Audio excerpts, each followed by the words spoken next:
Bonjour, je suis Lomique Guillot, rédacteur en chef du magazine Management et je suis très heureux de vous retrouver pour ce nouveau numéro du JT, le journal du télétravail de management. Tous les jours depuis le début du confinement, nous partageons dans ce podcast conseils d'experts, bonnes idées et astuces pour vous aider à mieux télétravailler. Ce podcast étant enregistré via Skype, vous excuserez la qualité parfois médiocre de la liaison, mais nous faisons sans doute comme vous, avec les moyens du bord.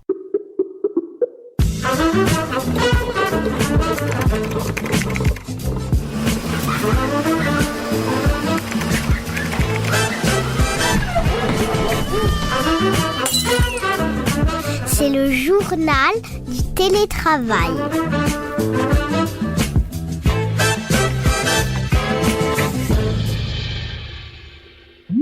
Aujourd'hui, je reçois Jennifer Petriglieri, professeure en comportement organisationnel à l'INSEAD, l'Institut européen d'administration des affaires, et qui a écrit le livre Couples at Work sur le fait de mêler amour et travail.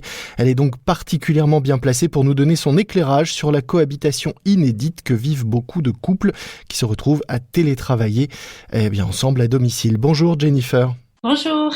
Alors pour beaucoup, travailler à la maison était un peu un fantasme il y a encore quelques semaines, quelques mois, mais la réalité est-elle aussi rose que rêvée par certains ? Oui, oui, c'est vrai. Mais la réalité est beaucoup de choses à changer.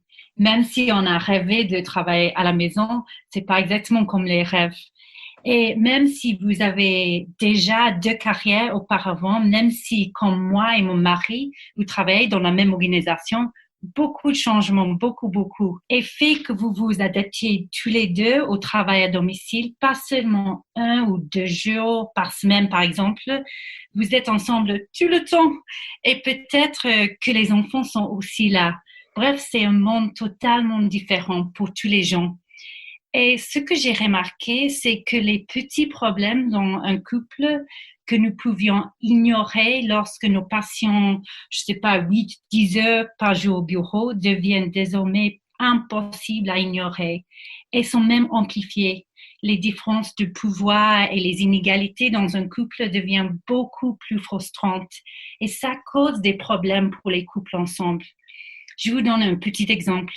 Si l'un de vous fait toujours, par exemple, les courses et la cuisine, ça va si vous avez 6 ou 7 repas par semaine ensemble, mais maintenant, vous devez en planifier, en cuisiner 14, l'autre 0. Cela ne prendra pas longtemps pour provoquer une tension. Et c'est juste un petit exemple parmi les autres. Vous voyez, tous les couples ont des accords implicites, tout. Et je trouve qu'ils refont maintenant surface avec toutes les tensions qu'ils provoquent. Et je trouve ça beaucoup avec les couples en que je parlais. Cela peut donc être une bonne occasion pour les couples de discuter votre accord silencieux et d'en faire meilleur de manière explicite. Mais on doit faire le travail. Alors vous disiez discuter l'accord, ça c'est quand il existait, puisque certains couples avaient déjà l'habitude de travailler ensemble. Oui, mais même pour les couples qui ont l'habitude de travailler ensemble, c'est très rare d'être ensemble 24 heures sur 24, 7 jours sur 7. Alors je trouve que le monde a changé pour tout le monde. Et alors, par quoi on commence pour essayer de partir sur des bases saines ? Oui, c'est une bonne question. Et c'est intéressant parce que j'ai découvert dans mes recherches que la plus grande erreur des couples est de penser que le confinement est un défi majeur d'organisation.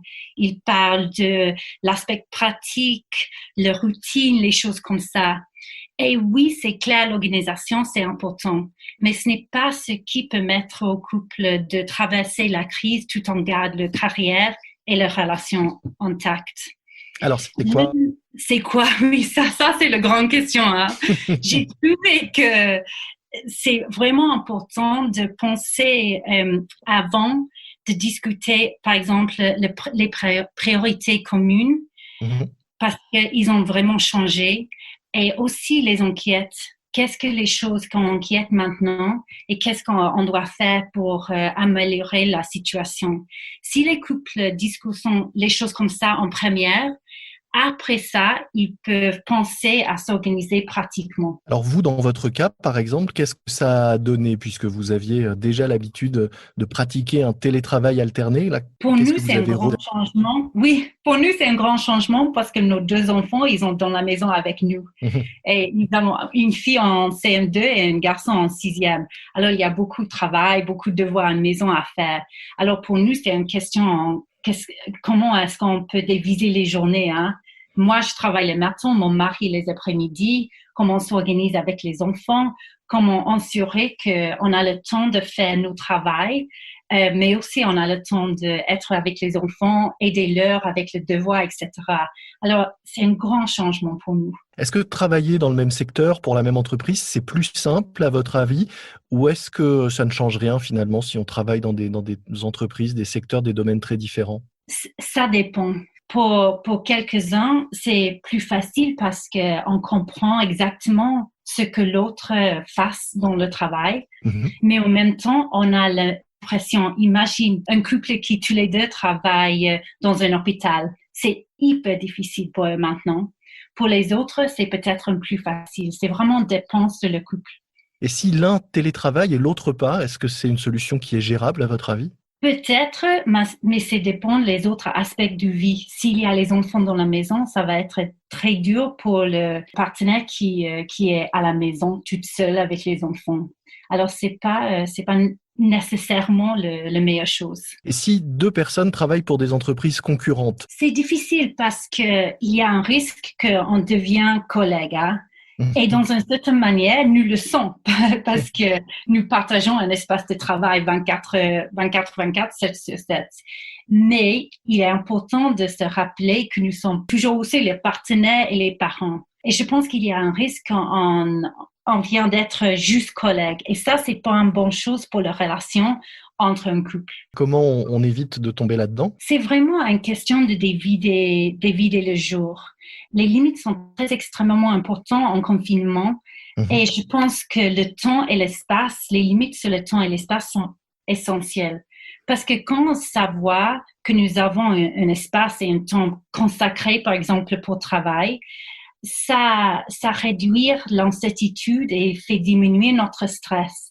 Et ça, c'est très important parce que pour beaucoup de couples en ce moment, c'est une période très, très stressante. Alors, par exemple, vous conseillez, vous, pratiquement de noter presque sur un calendrier les horaires et les plages horaires de chacun? Absolument. Et aussi pour le travail, je crois que chaque partenaire a besoin d'un espace derrière une porte fermée et des moments dans la journée où ils peuvent travailler sans interruption. Ça, c'est super important. Mais même penser au temps pour les activités personnelles, exercices, lecture, méditation, je sais pas, ou tout simplement un moment tranquille pour soi. Ça, c'est aussi très, très important. Il peut être particulièrement difficile de séparer le temps et l'espace, mais c'est vraiment important. Oui, parce qu'en plus, en confinement, on peut avoir l'impression qu'on a justement le temps devant nous, tout le temps devant nous, avec une routine assez répétitive.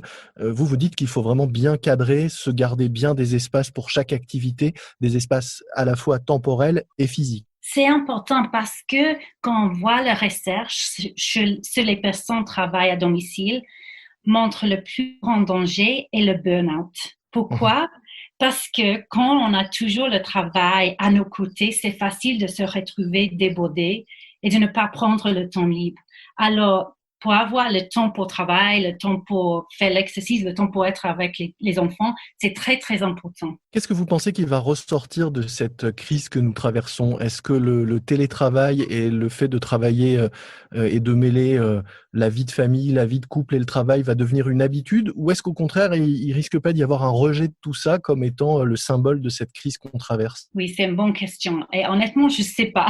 Je pense qu'on peut faire les deux, hein. J'espère que le télétravail va être plus facile pour les gens parce que la réalité est maintenant, on a la technologie, c'est possible.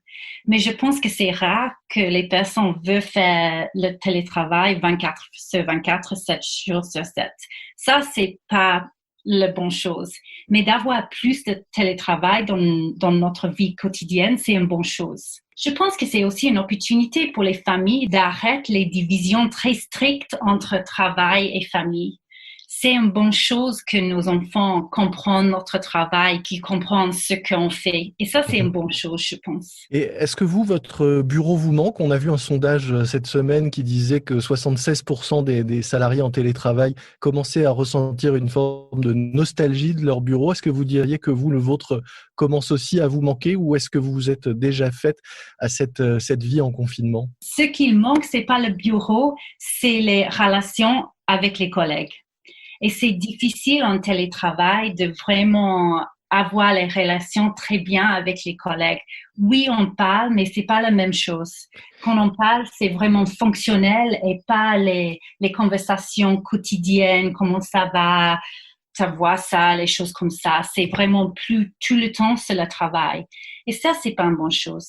Est-ce que c'est pas difficile quand on est deux à télétravailler et par la force des choses, on devient collègue, comme vous le disiez? Est-ce que c'est pas plus compliqué d'entretenir un lien à distance avec les collègues? Est-ce que finalement, on peut pas être amené à se contenter de la relation qu'on a à deux et d'oublier de continuer à entretenir ce lien à distance avec nos collègues? Oui, c'est vraiment un risque. Et je pense que c'est un risque parce qu'on a peur qu'ils voient nos enfants, nos conjoints et toutes les choses comme ça. Mais la réalité est que je pense que la majorité des gens ne sont pas dérangés de voir notre conjoint ou nos enfants sur un appel Zoom, par exemple, de temps en temps. Et c'est vrai qu'on verra probablement les leurs à un moment et à l'autre. Alors, on doit juste penser, OK, c'est pas un problème.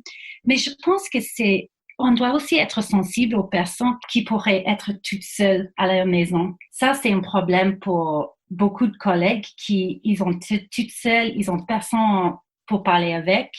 Et on doit apprécier d'être entouré ça, même si on trouve que c'est parfois un peu trop. Est-ce que pour terminer, vous auriez 3 conseils pour ceux qui nous écoutent et qui télétravaillent en couple, côte à côte, pour essayer de traverser au mieux cette période? Oui, alors je peux vous conseiller en premier, se créer des espaces séparés pour travailler. Ça, c'est très important pour le stress.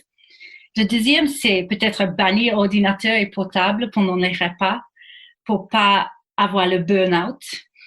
Et je pense que le dernier, et c'est une chose que je fais avec mes familles, c'est de discuter des points de vue de la journée avec votre partenaire et vos enfants à la fin de la journée. Parce que c'est sûr qu'il y a les petits problèmes qui arrivent.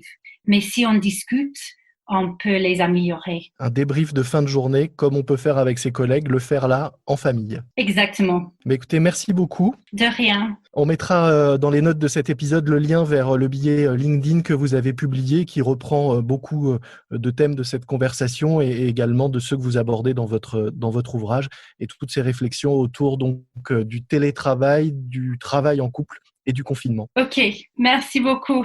Bonne journée, au revoir. C'est la fin de notre JT, le journal du télétravail. Un morceau à ajouter à votre playlist de confinement, Je la croise tous les matins de Johnny Hallyday. Une chanson qui dit « Je la croise tous les matins à 5h40 ». Et en période de confinement, on pourrait même ajouter « Je la croise aussi à 10h12, 12h37, 13h27, 15h03, 18h02, 22h30 et à quelques autres moments de la journée ». Et puis un podcast que je vous recommande, le Flash Écho de Capital. C'est un journal quotidien comme le nôtre pour faire le point sur l'actualité économique. Indispensable en ce moment, toute l'actualité éco du jour en 3 minutes, c'est le Flash Écho de Capital, disponible sur toutes les plateformes de podcast, mais aussi via les assistants vocaux pour l'écouter dès votre réveil. Si vous aimez notre rendez-vous, s'il vous plaît, notez-nous, abonnez-vous et n'hésitez pas à laisser vos commentaires.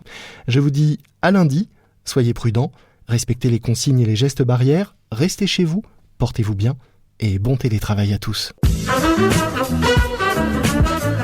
C'est le journal du télétravail.